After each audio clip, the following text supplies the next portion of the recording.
Hello बच्चों, नमस्कार। Good morning. क्या हाल चाल हैं सभी के? उम्मीद करता हूं बच्चे बहुत अच्छे होंगे और पढ़ाई भी बेहतर चल रही होगी आपकी। तो चलिए, क्लास नंबर 8 और परसेंटेज एक ऐसा चैप्टर जो थोड़ा सा बड़ा है, जिसमें नंबर ऑफ टाइप्स ज़्यादा हैं और फर्स्ट चैप्टर है, तो हम उतनी स्पीड भी इसमें नहीं बना सकते हैं। लेकिन मुझे पूरी उम्मीद है कि इस चैप्टर को अगर आप सीरियसली पढ़ रहे हैं तो आपको बहुत ही ज़्यादा इंटरेस्ट आ रहा होगा। और अगर आप सुबह 8 बजे उठ के क्लास में आ रहे हैं तो ये तो बात श्योर है कि डेडिकेटेड तो आप हैं। लेकिन फिर सवाल आता है कि डेडिकेशन लंबे समय तक अगर है तो फिर बात है, नहीं तो फिर कोई मतलब इतना इफेक्टिव चीज़ें नहीं हो पाएंगी। तो ये डेडिकेशन जो आज आपके अंदर है बच्चे, अपने सिलेक्शन तक रखो। एक बार जॉब मिल जाएगी, फिर बहुत सारी ऐसी चीज़ें हैं जिन्हें आप अपनी मर्जी के हिसाब से कर सकते हो।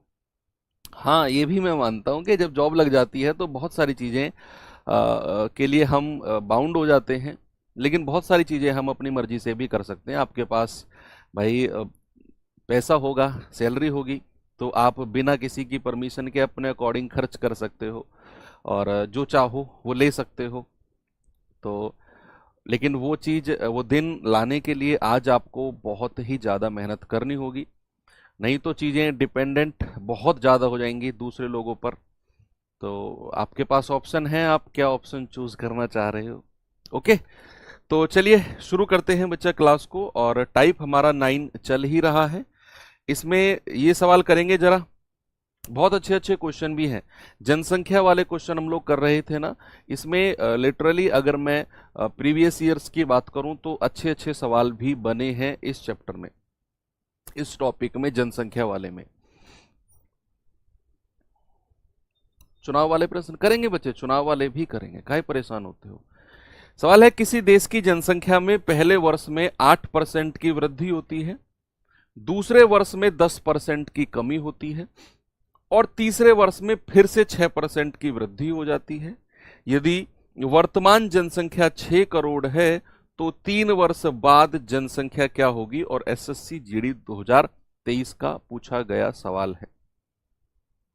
देखते हैं क्या है सवाल में। भाई 3% है, एक कह रहा है कि 8% की वृद्धि, एक कह रहा है 8% की वृद्धि, दूसरा कह रहा है क्या? 10% की कमी, 10% की कमी, और तीसरा कह रहा है फिर से 6% की वृद्धि। अब देखो बच्चे, इसमें ना थोड़ा सा हम कंफ्यूज हो सकते हैं कि यार इसे रेशियो मेथड से जाएं या फिर जो 3% का हमने कल फॉर्मूला पढ़ा उससे जाएं। अब ये कंफ्यूजन होगा कैसे कि सर यहां 10% एक ऐसा फ्रैक्शन, ऐसा परसेंटेज है जिसका फ्रैक्शन आसान है, भाई 1/10। लेकिन फिर 6% ऐसा है जिसका फ्रैक्शन निकालना आसान नहीं है, फिर अगेन 8% ऐसा है जिसका फ्रैक्शन निकालना आसान नहीं है। भिन्न तो गुणा तो यहां पे ज्यादा होनी है। चलो एक काम करते हैं, एक बार फॉर्मूले से करते हैं इसको, है ना। फॉर्मूला मैंने आपको क्या बताया कि जो कमी होगी उसको माइनस में रखेंगे, जो वृद्धि होगी उसको प्लस में रखेंगे, ये तो आप सभी जानते हैं। अब फॉर्मूला क्या कहता है? 3% का जो समतुल्य प्रतिशत, इक्विवेलेंट परसेंटेज का, एक बार तीनों को जोड़ दो। बच्चे जब आप तीनों को जोड़ोगे तो 8 माइनस 10 प्लस का 6, है ना भाई। जो माइनस का है वो माइनस का रहेगा, फिर अगला साइन है प्लस, और दो दो की गुणा, भाई 8 धाम 80 वो भी माइनस का, फिर 10 छिक्के 60 वो भी माइनस का, और 6 8 48 वो प्लस का हो जाएगा क्योंकि दोनों साइन प्लस के हैं, और बटा 100। ठीक है, फिर प्लस, और फिर तीनों की गुणा, कितना आएगा? 8 छिंग 48 धाम 480, और किसका? वो भी माइनस का क्योंकि एक साइन माइनस का है। यहां 100 से डिवाइड किया तो यहां 4 जीरो से डिवाइड करना होगा। क्या आप थोड़ा सा अप्रोक्सीमेशन की हेल्प ले सकते हो? ले सकते हो क्या? ले तो सकते हैं यार, क्योंकि हमारे जो ऑप्शन है थोड़े से दूर दूर हैं। 18,19,200, 18,99,000, 19,19,000, और 20,35,000, काफी गैप है इनमें, बहुत सारे हजारों का गैप है। चलो इसको पहले थोड़ा सा आगे बढ़ाते हैं भाई। 8 और 6 14, 14 में से 10 गए 4, ये कितना आएगा, ये कितना आएगा जरा बताना। 8 6 14 माइनस का 140 प्लस का 48 बटा 100, और ये कितना आएगा माइनस का 0 से 0 गया, 48 बटे 1000 होता है 0.048। ठीक है भाई, आगे बढ़ेंगे थोड़ा सा। अगर मैं इसमें से ये घटाऊं तो ये आ जाएगा 92, माइनस का 92 अपॉन 100, है ना भाई। 48 में से 140 घटाओगे तो माइनस का 92 में आएगा, और बटा 100 माइनस 0.048। अब अगर आप 4 माइनस 0.92 और माइनस 0.048 करोगे तो कितना आएगा, देखो ये भी माइनस का ये भी माइनस का, दोनों को अलग जोड़ लो तो 0.92, और उसमें अगर मैं 0.048 ऐड करता हूं तो कितना आएगा, 8 4 2 6, ये आ जाएगा 0.968।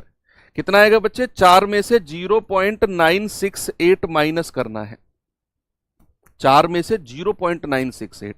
अब इस 0.968 को क्या मैं लगभग 1 मान सकता हूं भाई, 1 मान लू मैं। 0.96 0.96 के आसपास है, तो लगभग 1 मान लू। तो 4 में से 1 गया, कितना 3%, कितना 3%, यानी कि मेरा जो आंसर आएगा वो 3% के आसपास आएगा। तो सवाल कह रहा है कि 6 करोड़ अगर आबादी है तो 3 वर्ष के बाद जनसंख्या में कितनी वृद्धि होगी, और मैंने यहां से अपना फॉर्मूला लगाकर मैंने कहा कि लगभग 3% की वृद्धि होगी। लगभग वृद्धि जो होगी वो 3% की होगी, 3% से थोड़ी सी ज्यादा होगी, थोड़ी सी ज्यादा, क्योंकि मैंने इसमें से पूरा 1 घटाया है, मुझे घटाना था 0.96। ठीक है, तो यहां 3% निकालना जरा 6 करोड़ का। भाई 6 करोड़ में कितनी जीरो होती हैं, कोई बताएगा मुझे। क्या सही लिखा मैंने, इकाई, दहाई, सैकड़ा, हजार, 10,000, लाख, 10 लाख, करोड़, और इसका 3% अगर मैं निकालूंगा गुणा 3/100, यह आ जाएगा 6 18 लाख। यानी कि 18 लाख के आसपास जो है वो वृद्धि होगी, और 18 लाख के आसपास थोड़ा सा ज्यादा जो हमारा ऑप्शन है वो केवल यही है, 18,19,000। ये तो 18,99,000 बहुत ज्यादा हो गया, ये तो 19 लाख के आसपास पहुंच गया। तो 18 लाख से थोड़ा सा ज्यादा एक ही ऑप्शन हमें दिख रहा है जो कि मेरा आंसर होगा। ये ऐसे ऐसे क्वेश्चन एसएससी जीडी में आया तो अच्छा क्वेश्चन है बच्चे। इसमें आपके पास दूसरा ऑप्शन है रेशियो का, मैं आपको एक बार दिखा देता हूं कि रेशियो मेथड से आप किस तरीके से कर सकते हो, उसे आप रफ कॉपी में ट्राई करना है ना। मैं दूसरा मेथड आपको दिखा देता हूं। इन सबके फ्रैक्शन बना लेते हैं। क्या करते हैं बच्चे, इन सबके फ्रैक्शन, या फिर उससे भी दूसरा मेथड मैं आपको बता रहा हूं, और भी थोड़ा सा आसान जो आपको लगे। देखो सुनो, अब सामने देखो, हो सकता है कि यह मेथड आपको अच्छा लगे क्योंकि संख्या बहुत बड़ी है, 6 करोड़ है। तो सामने देखो, सवाल क्या है कि 6 करोड़ की आबादी है, किसी देश की जो आबादी है 6 करोड़ है। पहली साल 8% की वृद्धि हुई, दूसरे साल 10% की कमी हुई, और तीसरे साल 6% की वृद्धि हुई। ओवरऑल वृद्धि बताओ कितनी है। अब देखते हैं कैसे हम करेंगे। पहले हम पूरी आबादी लिख लेते हैं 6 करोड़, बिल्कुल मैं देसी तरीके से आपको करा रहा हूं ये कि भाई कितना हो गया, 2 2 4 2 6 और 1 7, हो गया 6 करोड़। मैंने यहां आबादी लिखी, 6 करोड़ आबादी है। अब मैं बिल्कुल मैं कर रहा हूं, मैं कुछ जो मुझे डायरेक्ट दिया है ना मैं डायरेक्ट करने वाला हूं कि भाई साहब ने बोला कि पहले साल 8% की वृद्धि हुई, इसका 8% निकाल लो, इसका 8% निकाल लो, कितना आएगा, 2 जीरो से 2 जीरो गया, 8 छिंग कितना हो गया 48, और उसके बाद में कितनी जीरो आएंगी, 5 जीरो। ठीक है भाई, बात क्लियर हुई भाई। 8% की वृद्धि, इकाई, दहाई, सैकड़ा, हजार, 10,000, लाख, 10 लाख, करोड़। ठीक है, 2 जीरो से 2 जीरो गई, और ये आ गया आपका 48 लाख, 48 लाख आ गया। अब इस 6 करोड़ में 48 लाख जोड़ दो, 6 करोड़ में 48 लाख अगर आप जोड़ेंगे तो 2 2 4 और 1 5, 5 जीरो तो लास्ट में रहेंगी। नई जनसंख्या 8% बढ़ने के बाद में, तो 5 जीरो तो लास्ट में रही, और इसमें आ गया 648। ये पहली 8% बढ़ने के बाद है। अब कह रहा है दूसरी साल जो है 10% की कमी हो गई। बच्चे इसका 10% निकाल दो, 1/10। तो कितने की कमी हुई है? 6, 4, 8 और 4 जीरो। अब ये इसमें से माइनस करना पड़ेगा हमें। इसमें से माइनस अगर हम इसे करेंगे तो 4 जीरो तो लास्ट की ऐसे ही रहेंगी, ये वाली 4 जीरो। 6480 में से आपको 648 घटाना है। 10 में से 8 गए 2, 7 में से 4 गया 3 और 14 में से 6 गए 8। ये आ गया इतना 58 लाख, सॉरी 5,83,20,000। अब तीसरे साल 6% की वृद्धि, तो तीसरे साल 6% की वृद्धि कर दो, इसका 6% निकाल दो। इसका 6% निकालेंगे, 2 जीरो से 2 जीरो गया, 6 जीरो जीरो, 6 दूनी 12, 6 ती 18 और 1 19, 6 8 48, 48 और 1 49, 6 पंजे 30, 30 और 4 34। अब ये इसमें जोड़ देंगे और फिर देख लेंगे जो हमें मिलेगा वो 6 करोड़ से कितना ज्यादा है, वही मेरा आंसर हो जाएगा। ठीक है भाई, तो यहां इसमें जोड़ेंगे तो 2 जीरो तो लास्ट में ये रही हमारी, फिर ये आएगा 2, ये आएगा 9, ये आएगा 9 और 2 11, ये आएगा 4 3 7 और 1 8, ये आएगा 8 3 11 और 1 12, ये आएगा इतना, सॉरी 1 आएगा 1, 4 8 3 11 1 और 5 और 1 6, ये आ गया 6,18,19,200। अब कह रहा है कि बताओ जनसंख्या कितनी ज्यादा है। बच्चे जनसंख्या अगर 6 करोड़ थी शुरू में, तो 3 साल के बाद जनसंख्या कितनी हो गई? 6,18,19,200। आप देख लो कितना अंतर है भाई, ये 6 करोड़ है, ये 6,18,19,200 है, तो कितनी ज्यादा हो गई है? 18,19,200, है ना, साफ साफ दिख रहा है कि 18,19,200 ये जनसंख्या हमारी 3 साल बाद की होगी। ठीक है, तो ये क्वेश्चन आपकी जीडी का आया है, तो अच्छे अच्छे क्वेश्चंस भी मैं कह रहा हूं जनसंख्या वाले में बने हैं। तीसरा मेथड आप रेशियो भी लगा सकते हो, वहां थोड़ी सी कैलकुलेशन आपको ज्यादा करनी पड़ सकती है। चलिए जरा ये सवाल देखते हैं, बताइए बच्चे इस सवाल को जरा क्या जवाब होगा इसका, बताएंगे भाई?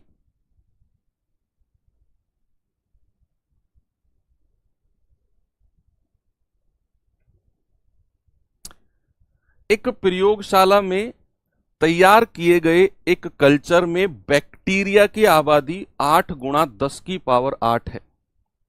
उनकी जन्म और मृत्यु दर घंटे क्रम से है 12.75% और 10.75% है। कह 3 घंटे के बाद कल्चर में उनकी आबादी ज्ञात करो। ये अच्छा क्वेश्चन है, ये अच्छा क्वेश्चन है, जरा देखेंगे इसको। सवाल क्या कह रहा है कि मैं आपको, पहले आप पढ़ो फिर मैं आपको ना इसको एक्सप्लेन करता हूं, क्योंकि सवाल समझना बहुत जरूरी है, फिर मैं आपको इसे एक्सप्लेन करता हूं। सवाल कह रहा है कि एक प्रयोगशाला है, कोई लेबोरेटरी है, उसमें क्या है कि बैक्टीरिया बनाए जाते हैं, बैक्टीरिया बनाए जाते हैं और उनकी आबादी है 8 गुणा 10 की पावर 8। अब होता क्या है कि हर घंटे का डाटा लिया जाता है, हर घंटे का। मान लो कोई साइंटिस्ट है, वो बैक्टीरिया बनाने का प्रोसेस अपनी लैब में करके गया और हर घंटे के बाद देखता है आके कि कितना जो डेटा है वो मेरा है। तो हर घंटे के बाद वो आके देखता है कि यार जो बैक्टीरिया के जन्म हुए हैं उनका परसेंटेज है 12.75 और उस घंटे में कुछ बैक्टीरिया मरे भी हैं और उनका परसेंटेज है 10.75।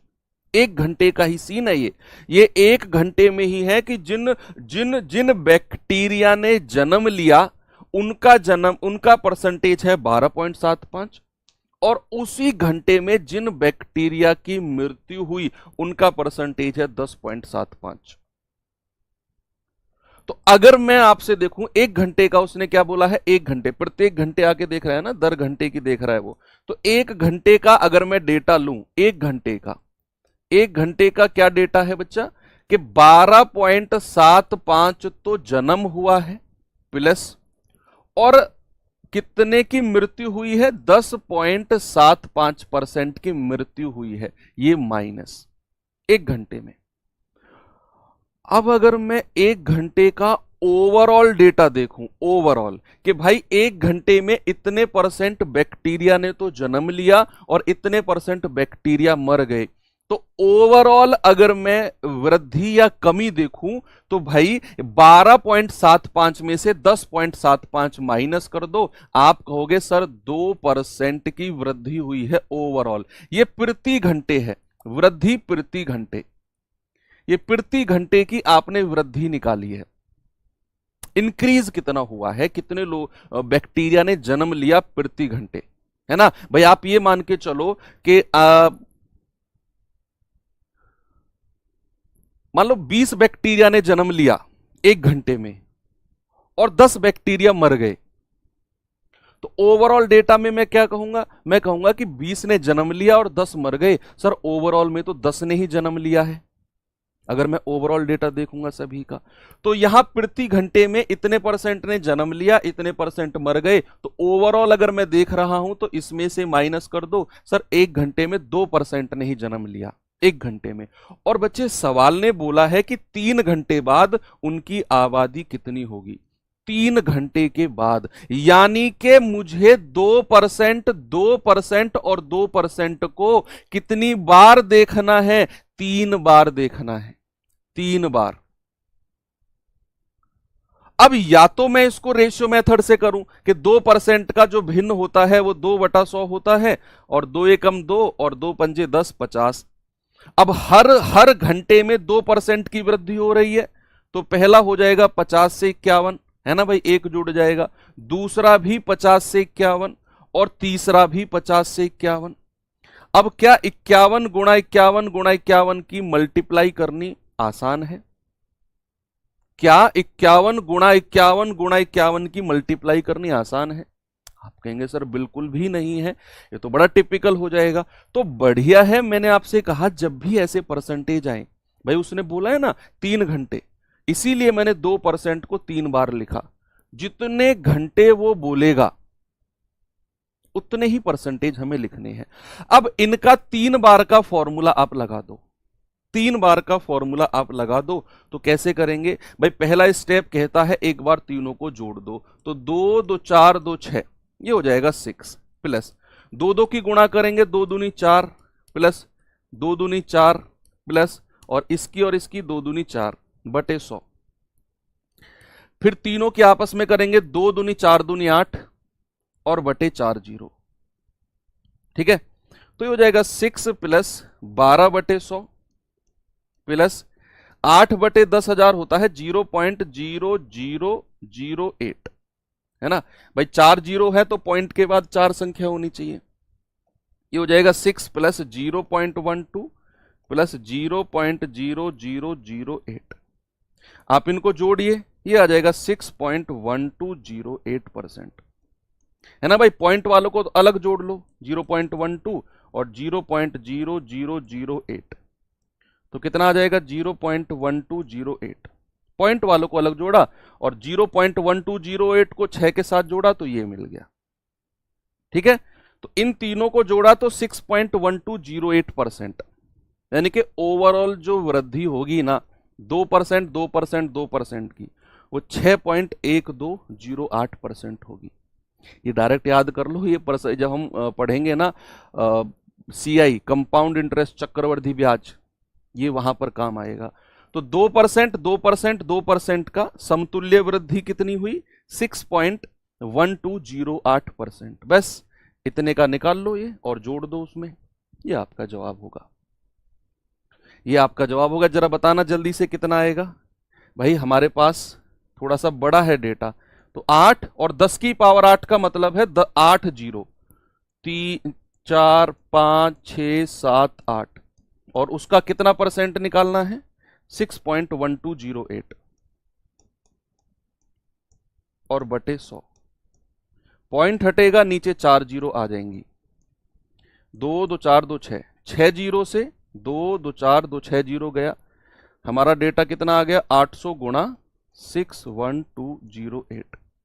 जरा करना गुणा, ये 2 0 तो लास्ट में आ जाएंगी, 8 8 64 हासिल का 6, 8 0 0 6, 8 दूनी 16, 8 एकम 8 और 1 9 और 8 6 48।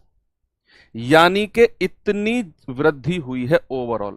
और ये आप इसमें जोड़ दो, जो हमारे पास डेटा है ना ये, इसमें इसमें ये वाली जोड़ दो, आपके पास आंसर आ जाएगा। बच्चे 8 के बाद 8 जीरो हैं, 3 4 5 6 7 8, और उसमें ये डेटा जोड़ दो आप, लास्ट में 2 जीरो, और कितना है 664, तो 664, और फिर क्या है आपका 489, 489, तो कितना मिलेगा हमें 84896640।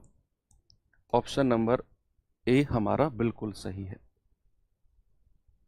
ऑप्शन देखो, सवाल में कुछ है नहीं, मैं आपको सच बताऊं, सवाल बहुत आसान है, लेकिन उसने जो आपको डेटा दे रखा है ना एग्जामिनर ने एसएससी जीडी में ही, वो ऐसा है कि थोड़ा सा टाइम लगेगा और कैलकुलेशन थोड़ी सी बनेगी कि भाई यहां पर हमें बोला है कि हर घंटे में इतने % बैक्टीरिया जन्म लेते हैं और इतने % बैक्टीरिया मर जाते हैं। तो ओवरऑल मैंने देखा तो जन्म वाले में से मरने वाले को माइनस किया तो 2% ने हर घंटे जन्म लिया है वृद्धि, और कह रहा है कि 3 घंटे बाद आबादी बताओ, तो 2% 2% 2% का अगर मैं 3 घंटे का निकालूं तो भाई साहब ये हमारा फॉर्मूला लग के बनता है 6.1208, इतना बनता है।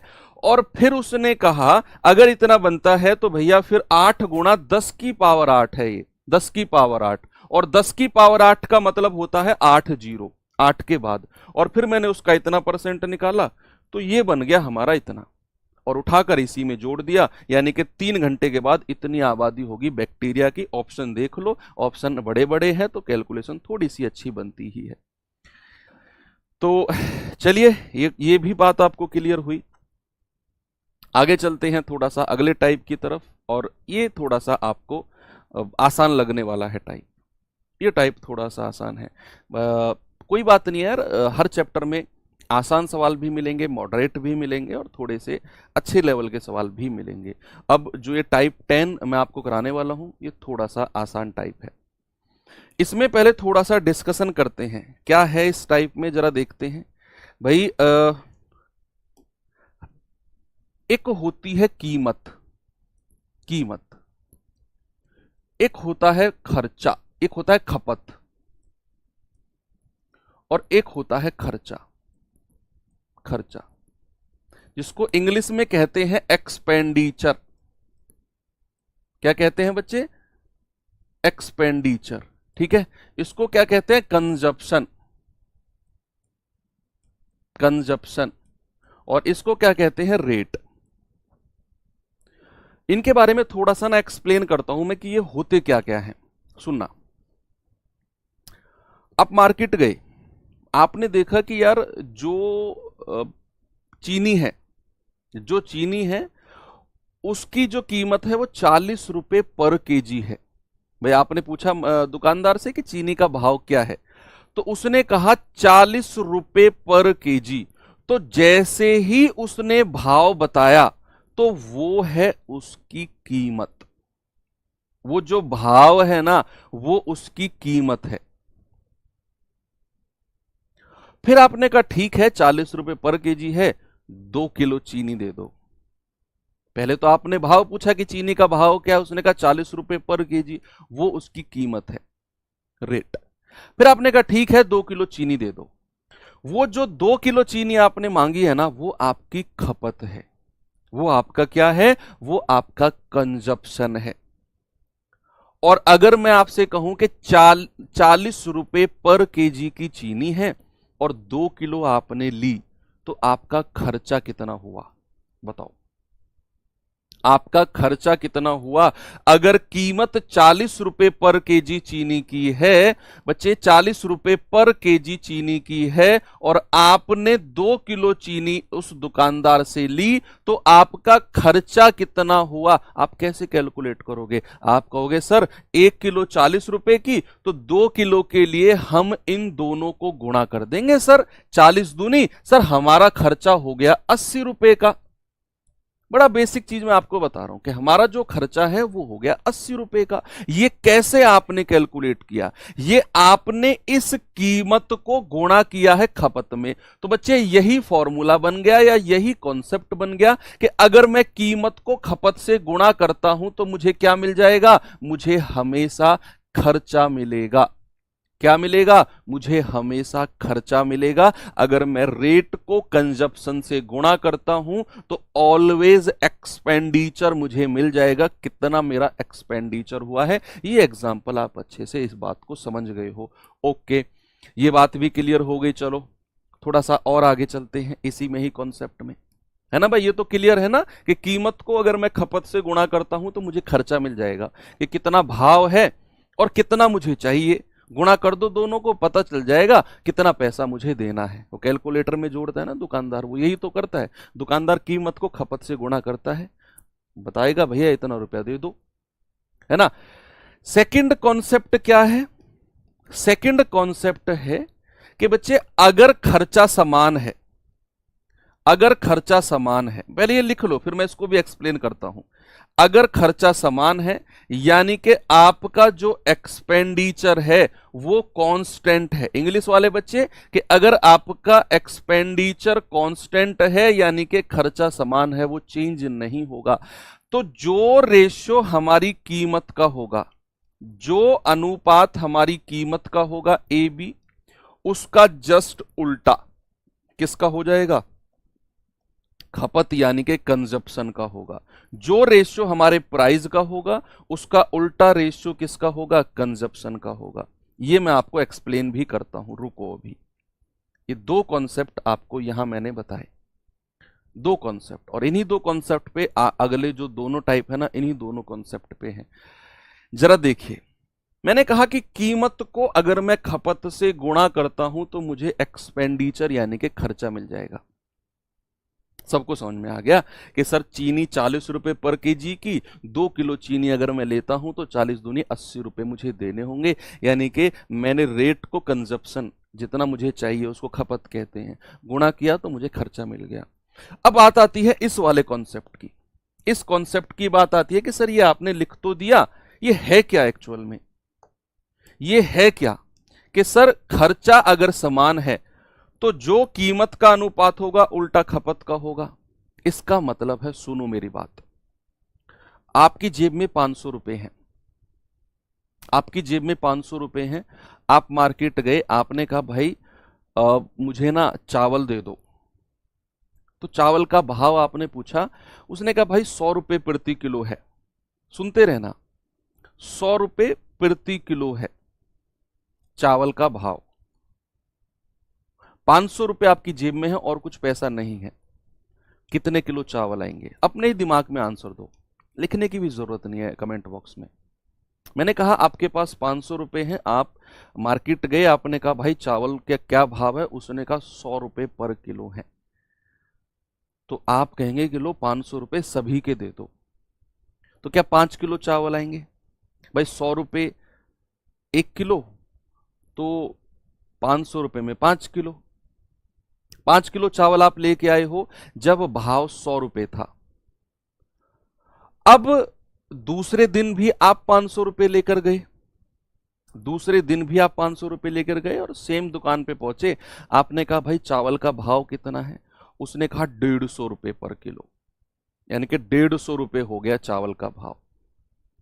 क्या अब अगर उसका भाव बढ़ा, आपकी जेब में आज भी 500 रुपए ही हैं, कल भी थे जब आप 5 किलो चावल लेकर गए थे 100 रुपए के भाव से, आज भाव 150 रुपए हो गया, तो क्या 5 किलो चावल लेकर जाओगे आप 500 रुपए में?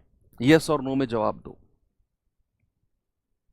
अगर कीमत बढ़ी, उसी को भाव कहते हैं, कीमत को ही भाव कहते हैं।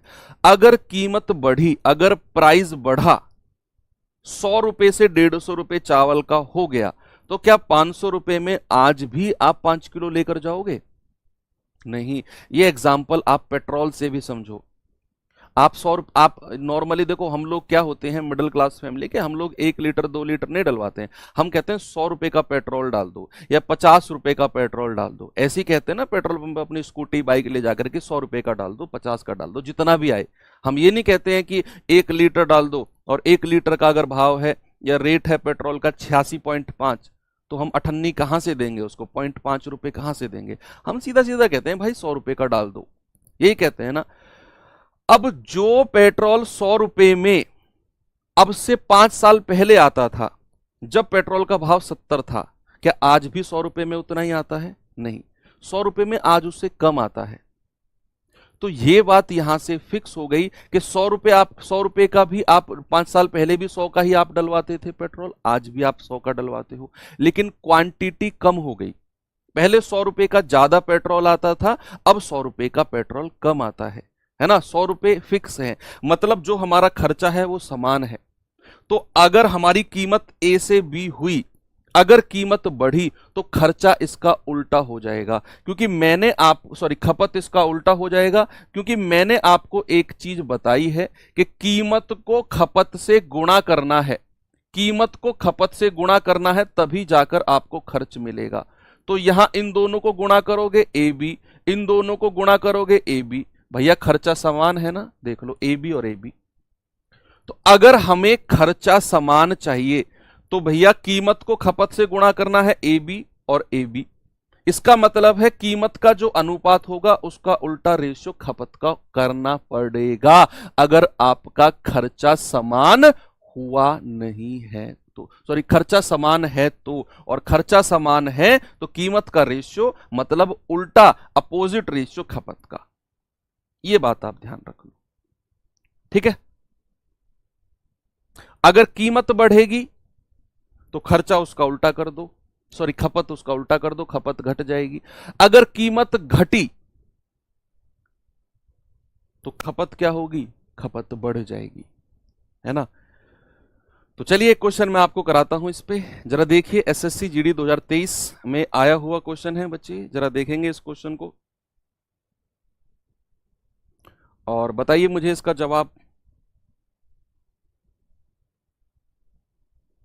सवाल है, यदि पेट्रोल की कीमत में 25% की वृद्धि हुई, देखो पेट्रोल का ही क्वेश्चन आ गया, वो कह रहा है पेट्रोल की कीमत में अगर 25% की वृद्धि हुई तो खर्चा समान रखने के लिए, खर्चा समान यानी कि पहले भी 100 रुपए का पेट्रोल डल रहा था, आज भी 100 रुपए का पेट्रोल डलेगा, तो खर्चा समान रखने के लिए एक व्यक्ति को खपत में कितनी कमी करनी होगी। अगर किसी चीज की, मान लो आप ये सोचो कि भाई आप नमक लेने जाते हो, आप नमक लेने जाते हो मार्केट में, 1 किलो नमक कितने का आता है, सपोज 40 रुपए का आता है, आप पूरा 1 किलो ले आते हो, क्या 1 किलो नमक 2 महीने चलेगा, 3 महीने चलेगा, 40 रुपए का ही तो है, लेके चलते हैं। मान लो कल को नमक की कीमत 400 रुपए 1 किलो आ जाए, 400 रुपए का हो जाए नमक 1 किलो, तो तब भी क्या आप 1 किलो नमक लेके जाओगे घर? नहीं, आप कहोगे यार एक काम कर 100 ग्राम दे दे नमक, यही कहोगे ना भाई। हम लोग अपना खपत को कम कर देते हैं अगर हमारा खर्चा बढ़ जाता है, और कीमत बढ़ जाती है तो अपना जो कंजप्शन है, जो खपत है, हम उसको कम कर देते हैं। नमक मान लो यही नमक 4000 रुपए का किलो हो जाए, तो फिर हम 100 ग्राम 50 ग्राम के हिसाब से नमक लेंगे। जो नमक 40 रुपए 1 किलो होने पर हम पूरा 1 किलो नमक उठा लेते हैं, वही नमक की कीमत अगर 4000 हो जाए तो हम 1 किलो नहीं लेंगे, फिर 100 ग्राम 50 ग्राम में बात करेंगे, क्योंकि हम अपने खर्चा को कांस्टेंट स्थिर रखना चाहते हैं। तो वही उसने कहा कि पेट्रोल की कीमत अगर 25% बढ़ी और खर्चे को समान रखने के लिए, खर्चा समान रखना है व्यक्ति को, उससे ज्यादा वो खर्चा नहीं करेगा, तो भैया व्यक्ति को खपत में कहीं ना कहीं कॉम्प्रोमाइज करना पड़ेगा, उसको खपत कम करनी पड़ेगी अपनी। घर से ऑफिस पहले वो गाड़ी से जा रहा था, अगर पेट्रोल की कीमत बढ़ गई तो वो फिर क्या करेगा, या तो कुछ दूर तक गाड़ी से जाएगा, फिर बस पकड़ लेगा, मेट्रो में बैठ जाएगा, मतलब कुछ भी किसी तरीके से एडजस्ट करेगा। तो आप सबसे पहले मुझे बताओ 25% का फ्रैक्शन भिन्न कितना होता है? आप कहेंगे कि सर ये होता है 1/4। कितना होता है बच्चे 25% का फ्रैक्शन? ये होता है 1/4। अब कीमत कीमत के बारे में क्या बोला उसने? कीमत के बारे में बोला है कि 25% की वृद्धि हुई है। तो कीमत कितनी हो जाएगी बच्चे? 4 से बढ़ के कितनी हो जाएगी? 5। भाई कीमत तो बढ़ गई, 4 से 5 हो गई। अब उसने बोला है कि खर्चे को समान रखना है। बच्चे यहां ऊपर लिख देंगे कि हमारा जो खर्चा है ना वो समान है, हमारा जो खर्चा है वो समान है। उसने बोला है साफ साफ कि खर्चे को समान रखना है। और मैंने आपको एक चीज लिखवाई कि अगर खर्चा समान है तो जो अनुपात कीमत का होगा उल्टा किसका कर देंगे? खपत का। तो खपत का रेशियो कितना हो जाएगा? उल्टा 5 से 4। यानी कि जो हमारा प्राइस का रेशियो है उसका अपोजिट किसका होगा? कंजप्शन का। यानी कि जो हमारा कंजप्शन है, जो खपत है, वो कितनी हो गई बच्चे? 5 से 4 हो गई। तो कितने की कमी आई है सर? 1 की कमी आई है। और अगर हमें परसेंटेज में कमी निकालनी है तो 1 बटा ओरिजिनल 5 को नीचे रखेंगे और गुणा 100। तो हमारा जवाब कितना आएगा? 20 एकम 20% की कमी। ऑप्शन नंबर ए बिल्कुल सही है। हर सवाल में आपको यही करना है। हर सवाल में जो भी सवाल खर्चा समान का होगा और इस तरीके का होगा। एक और सवाल देता हूं आपको मैं, ऐसा ही सेम क्वेश्चन। ये सवाल करिए जरा, बताएंगे जल्दी से।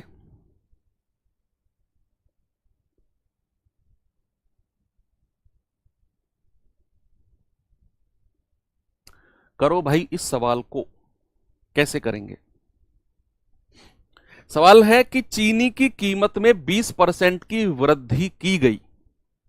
कीमत में 20% की वृद्धि की गई।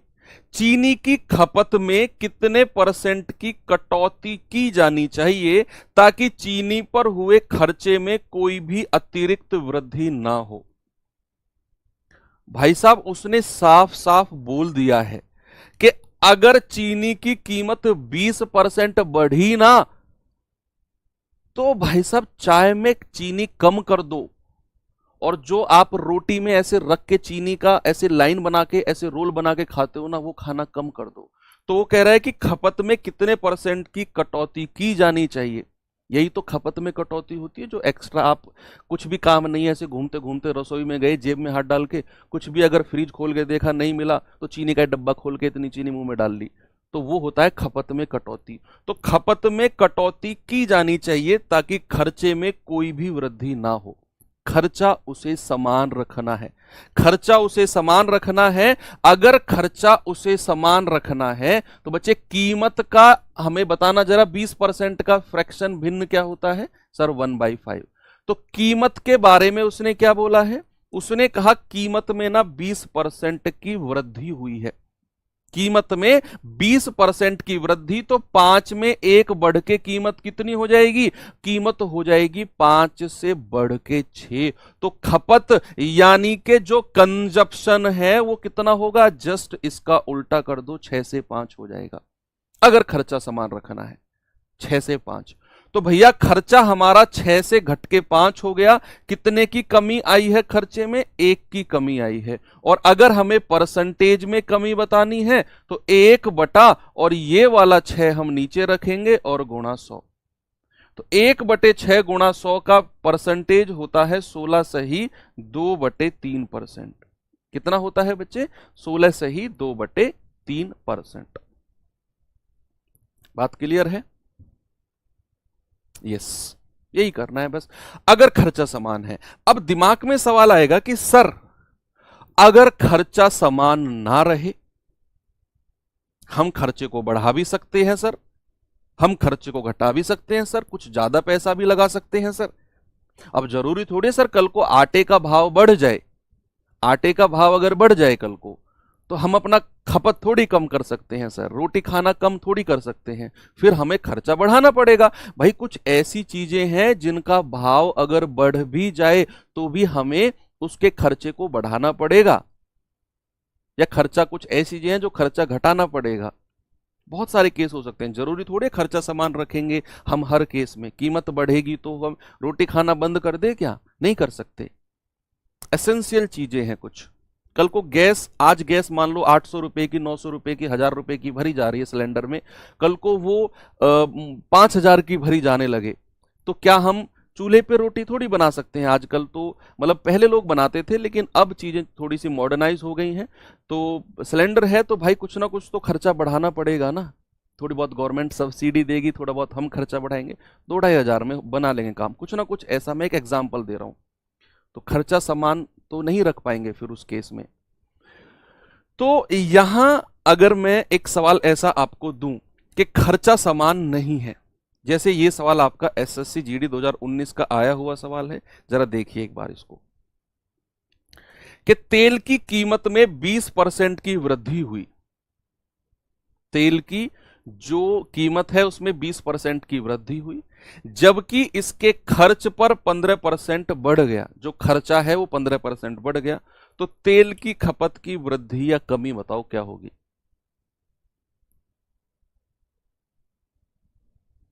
देखो भाई, सबसे पहले आता है कीमत। पहले तो परसेंटेज के फ्रैक्शन आपको पता होना चाहिए। 20% 1/5 और 15% होता है 3/20। आज 8वीं क्लास है तो इतना मैं आपसे उम्मीद कर सकता हूं कि ये आपको फ्रैक्शन अब आने लग गए होंगे। तो सबसे पहले उसने बोला है कीमत के बारे में।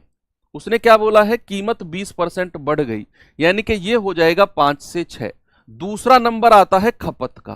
किसका आता है बच्चे, खपत का, कंजप्शन का। उसने खपत की वृद्धि या कमी आपसे पूछी है, तो इसको मैं ए और बी मान लेता हूं।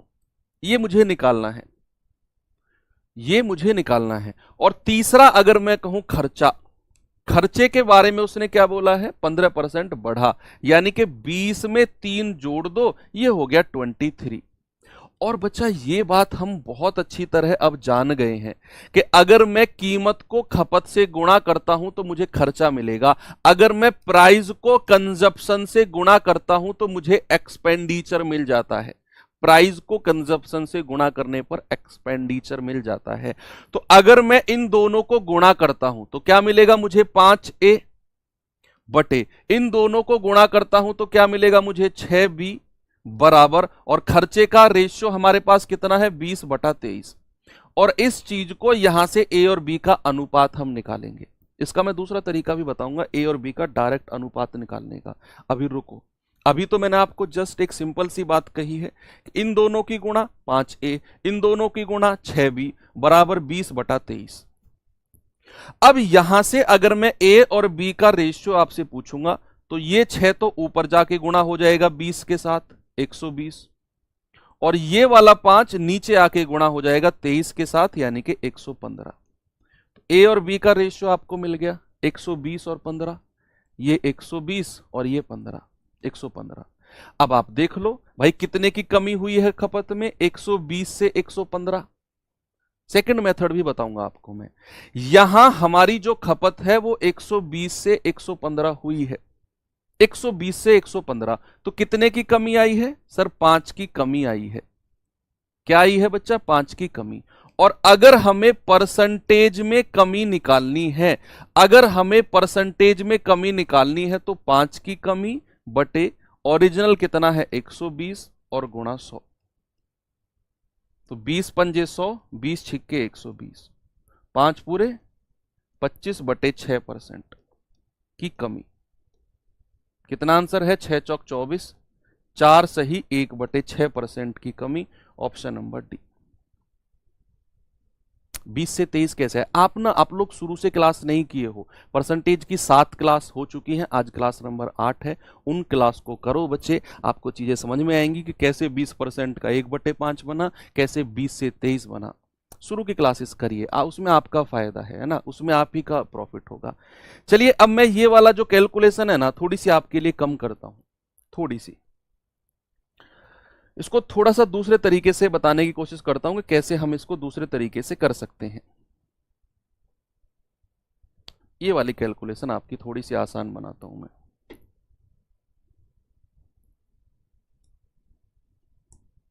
देखो जरा भाई, मुझे ए और बी की वैल्यू निकालनी है। पहली बार उसने बोला कि जो तेल की कीमत है 20% बढ़ी, तो कीमत हो गई 5 से 6। फिर कह रहा है कि जो खर्चा है वो 15% बढ़ा, खर्चा सबसे नीचे आता है, सबसे नीचे, तो खर्चा 20 में 3 जोड़ दो क्योंकि बढ़ा है तो 23 हो गया, 20 में 3 जोड़ेंगे 23।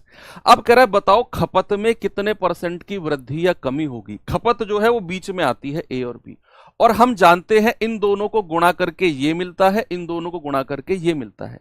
तो पीछे के टाइप में तो हमने वही किया, 5a बटा 6b बराबर 20/23, ए बी की वैल्यू हमने निकाल दी।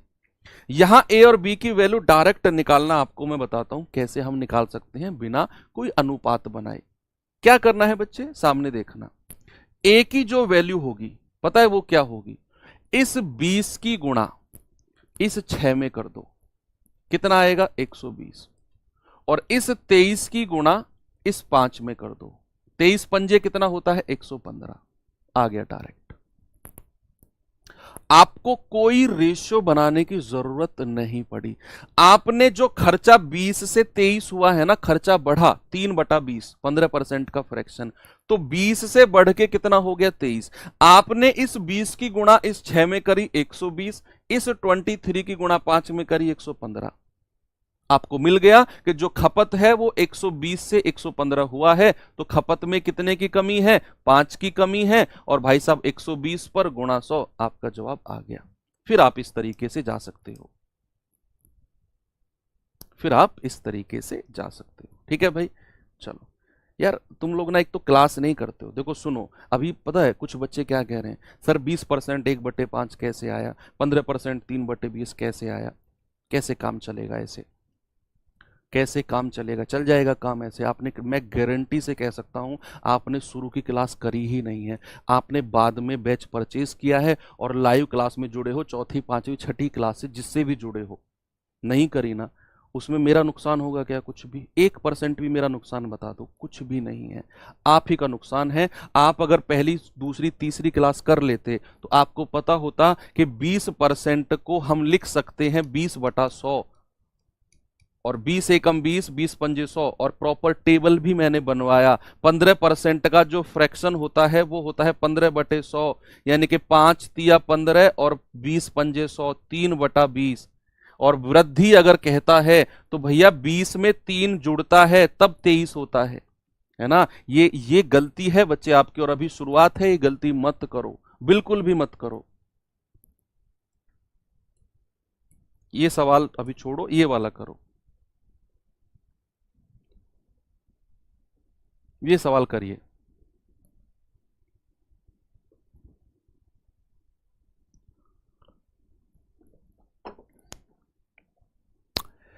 भाई सवाल है, यदि पपीते के मूल्य में 40% की वृद्धि होती है तो उस पपीते की खपत में कितने परसेंट की कमी की जानी चाहिए ताकि उस पर होने वाला खर्चा केवल 10% कम हो। अब यहां पर हमको पता होना चाहिए कि 40% का जो भिन्न होता है वो 2/5 होता है 40/100, और 10% का जो फ्रैक्शन होता है 1/10 होता है। सवाल कह रहा है कि जो कीमत है, जो मूल्य है, कीमत है, वो 40% की वृद्धि होती है। बच्चे कीमत में कितने परसेंट की वृद्धि हुई, 40% की, यानी कि हमारा फ्रैक्शन 5 में 2 बढ़ के कितना हो जाएगा 7। फ्रैक्शन जो है वो 5 में 2 प्लस होकर 7 हो जाएगा।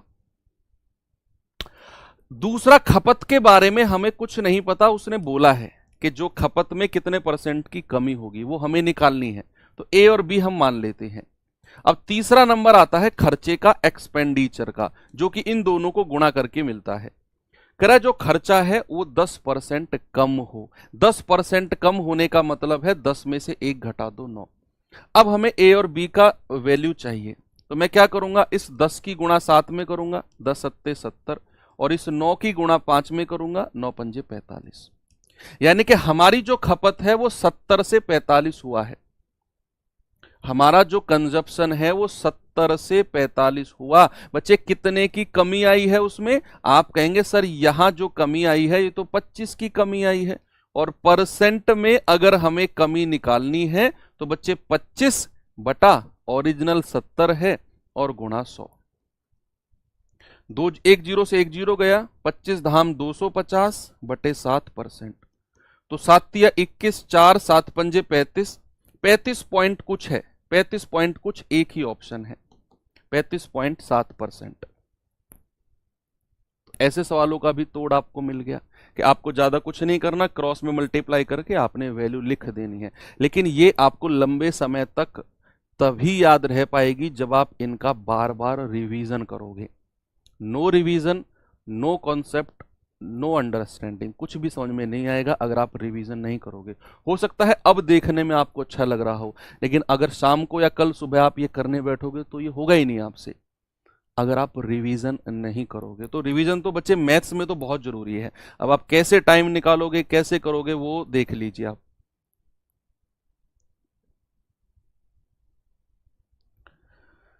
ये सवाल करिए जरा और बताइए मुझे जवाब इसका क्या होगा।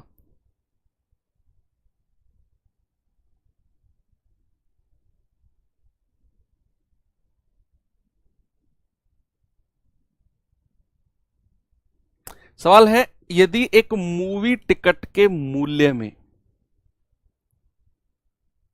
यदि एक मूवी टिकट के मूल्य में 12.5% की वृद्धि हो। टिकट का मूल्य यानी कि आप मूवी देखने जाते हो और एक टिकट का मूल्य मान लो 100 रुपए है और आप 5 दोस्त गए, तो कितने रुपए के टिकट बन गए? एक का 100, 5 का 500 रुपए के टिकट बन गए। तो कह रहा है मूवी टिकट के मूल्य में 12.5% की वृद्धि होती है और टिकट की जो बिक्री है, टिकट की बिक्री का मतलब वही है कि कितने टिकट बिके।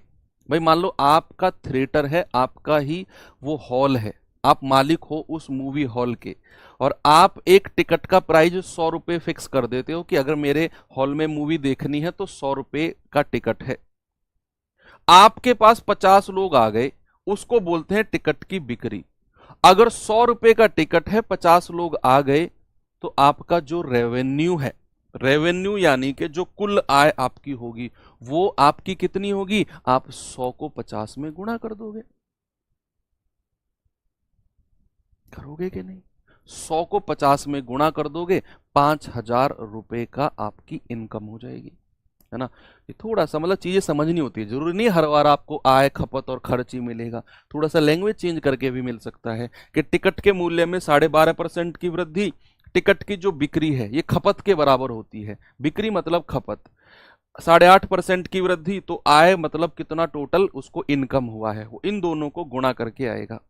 चलिए सबसे पहले 12.5% का फ्रैक्शन आप मुझे बता दो कितना होता है। सर ये होता है 1/8। ये तो मैंने टेबल में भी आपको लिखवाया है ना, टेबल में भी कि 12.5% का जो भिन्न होता है वो 1/8 होता है। और 8.5% का अगर मैं फ्रैक्शन आपसे कहूंगा तो आप कहेंगे कि सर 8.5/100। भाई परसेंट को हटाया, पॉइंट हटाया, नीचे 0, 5 से जाएगा 17 पंजे 85 और 5 से जाएगा 5 दूनी 10 यानी कि 200, 17/200। अब सवाल ने कहा कि जो उसकी कीमत है ना वो 12.5% वृद्धि हुई है। तो अगर मैं मूल्य की बात करूं या कीमत की बात करूं तो वो तो वृद्धि हुई है, यानी कि मूल्य हो गया 8 से बढ़ के 9, 8 से 9। और फिर उसने कहा जो टिकट की बिक्री है वो 8.5% की वृद्धि होती है। बच्चे जो बिक्री होगी टिकट की वो वृद्धि हुई है, उसमें भी वृद्धि हुई है, यानी कि 200 से बढ़ के कितना हो गया? 217। कितना हो गया? 217। अब नीचे जो हमारा कुल आय होगी, कुल आय बच्चे वो इनको गुणा करने पर आएगी। 8 दूनी 16, 1600, और ये गुणा करेंगे 9 सत्ते 63, 9 एकम 9 और 6 15, 9 दूनी 18 और 1 19, यानी कि उसकी जो कुल आय है वो 1600 से बढ़ के 1953 हो गई। 1600 से बढ़ के 1953। अब आप कहेंगे सर ये तो 353 बढ़ी है, 353, और अगर हमें परसेंटेज में निकालना है तो 353 बटा 1600 और गुणा 100, 2 जीरो से 2 जीरो, 16 दूनी 32, 3, 16 दूनी 32, 22 पॉइंट समथिंग आंसर है। एक बचेगा, जीरो आएगा, 22.0 समथिंग, 16 छिक्कम 96, यस 22.6 हटा दो, 22.0 आएगा। ये भी नहीं, एक ही ऑप्शन है 25%। अब इसका एक सेकंड मेथड भी है, ये तो आपने रेशियो मेथड आप सभी को आता है, ये तो रेशियो मेथड सभी को आता है।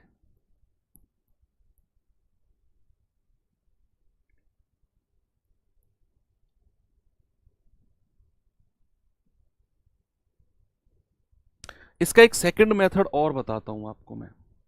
सेकंड मेथड क्या है बच्चे, जब भी आपको 2% दे रखे हो,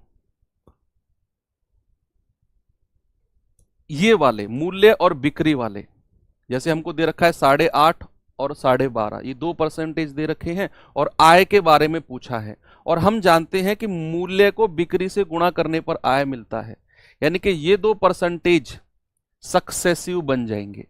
क्या बन जाएंगे बच्चे? सक्सेसिव बन जाएंगे। तो हमें फिर इसमें रेशियो मेथड भी ना लगाएं, और सक्सेसिव मेथड अगर हम लगा दें a प्लस बी प्लस ए गुणा बी बटा 100, ये भी अगर हम लगा देते हैं तो भी हमारा काम बन जाता है। सक्सेसिव मेथड अगर हम लगा भी देते हैं तो भी हमारा काम बन जाता है, यानी कि 12.5 प्लस 8.5 प्लस 12.5 गुणा 8.5 और बटा 100, ये भी आप लगाओगे। 12 8 20 और 1 21 प्लस इनकी गुणा आपस में करोगे, 2 पॉइंट हटेंगे, 2 जीरो नीचे आ जाएंगी। 25 पंजे 125, 25 चौके 100, 400, और ये कितना है 5 पूरे 25 हासिल का 2, 5 अट्ठे 40, 2 42 बटे 400। 4 से जाएगा 100 बार, 4 एकम 4 जीरो, 4 छिंग 24, 4 छिंग 24 और बटे 100 है, तो ये आ जाएगा आपका 21 प्लस 1.0625। इसमें जोड़ेंगे तो ये आ गया 22.0625%। ऐसे भी आप कर सकते हो, ऐसे भी आप कर सकते हो, इससे भी आपका ऑप्शन नंबर वही आएगा जो है। तो सक्सेसिव भी आप लगा सकते हो, ठीक है, सक्सेसिव भी आप लगा सकते हो इन दोनों पे, ठीक है, ये वाला फॉर्मूला। एक और सवाल ऐसा मैं आपको दे देता हूं, दोनों तरीके से करना इसको। 2024 का है ये लेटेस्ट, तो आपको इसे रेशियो मेथड से भी करना है और आपको इसे सक्सेसिव से भी करना है, सक्सेसिव से भी करना है, ठीक है। अब सुनो, अगर आप जानते हैं कि आय और खपत और खर्चा ये 3 चीज होती हैं, सुनना, आप कब और किस तरह के सवालों में सक्सेसिव लगा सकते हो, ये भी तो सवाल आपके दिमाग में आना चाहिए कि सर कहां पे सक्सेसिव लगा सकते हैं आय खर्च वाले सवालों में। अगर आपको परसेंटेज दिया होगा आय का परसेंटेज, अगर आपको खपत का परसेंटेज दिया होगा, इन दोनों का अगर परसेंटेज आपके पास है आय और खपत का, तो भाई साहब आप सक्सेसिव लगा सकते हो, आप सक्सेसिव लगा सकते हो। अगर आय और खपत का रेशियो आपको दिया हो या फिर मूल्य का और बिक्री का रेशियो परसेंटेज दिया हो तो आप सक्सेसिव लगा सकते हो। लेकिन अगर आपको आय और खर्चे का परसेंटेज दिया हो तो आप सक्सेसिव नहीं लगा सकते हो। नो सक्सेसिव मेथड, आप सक्सेसिव मेथड नहीं लगा सकते उसमें। फिर अगर आपको आय और खपत का खर्चे का रेशियो दिया है तो सक्सेसिव नहीं लगा सकते फिर आप, है ना। जो फॉर्मूला सक्सेसिव फॉर्मूला मतलब a प्लस बी प्लस ए गुणा बी बटा 100, ये सक्सेसिव है, ये सक्सेसिव है फॉर्मूला, है ना। ये फॉर्मूला आप कब लगा सकते हो? जब आय और खपत का परसेंटेज आपको दिया है, और अगर आय और खर्च का दिया है तो आप सक्सेसिव नहीं लगा सकते। फिर आपको वही जो हमने यहां पर किया है क्वेश्चन, ये जो क्वेश्चन हमने ऊपर किए हैं, कहां पे, ये वाले जो क्वेश्चन हम लोगों ने किए हैं, ये वाले, कि हमें कीमत और खर्चे का परसेंटेज था, खपत का नहीं था, तो हमने यहां पर रेशियो लगाया, ठीक है। तो चलिए एक क्वेश्चन मैं आपको होमवर्क दे देता हूं, कहां गया भाई साहब, ये वाला। आप इसका आंसर मुझे टेलीग्राम ग्रुप में बताना, कल हम यहीं से शुरू करेंगे और कल इसके जैसा एक और टाइप होने वाला है, और फिर हो सकता है कि कल हम चुनाव वगैरह वाले सवाल अपने शुरू कर दें। तो चीजें हो सकता है आपके लिए अब बर्डन वाली शुरू हो जाएं, क्योंकि जब हम कोई चीजें शुरू करते हैं तो शुरू में ना बर्डन कम होता है, तो हमको लगता है कि यार बहुत मजा आ रहा है, लेकिन धीरे धीरे धीरे धीरे क्लास का प्रेशर, रिवीजन का प्रेशर, वर्कशीट का प्रेशर, क्लास नोट्स के रिवीजन का प्रेशर, बार बार रिवीजन का प्रेशर, हर सब्जेक्ट में इतना सारा मटेरियल आता है ना, तो दिमाग हमारा भारी होने लगता है। हमको लगता है क्या चीजें समझ में नहीं आ रही। बच्चे वही समय है संभलने का, उस समय में संभल गए और रिवीजन कर गए तो फिर मैं कह रहा हूं बात बन जाएगी। ठीक है, तो चलिए मिलते हैं कल के सेशन में। थैंक यू, बाय बाय, जय हिंद।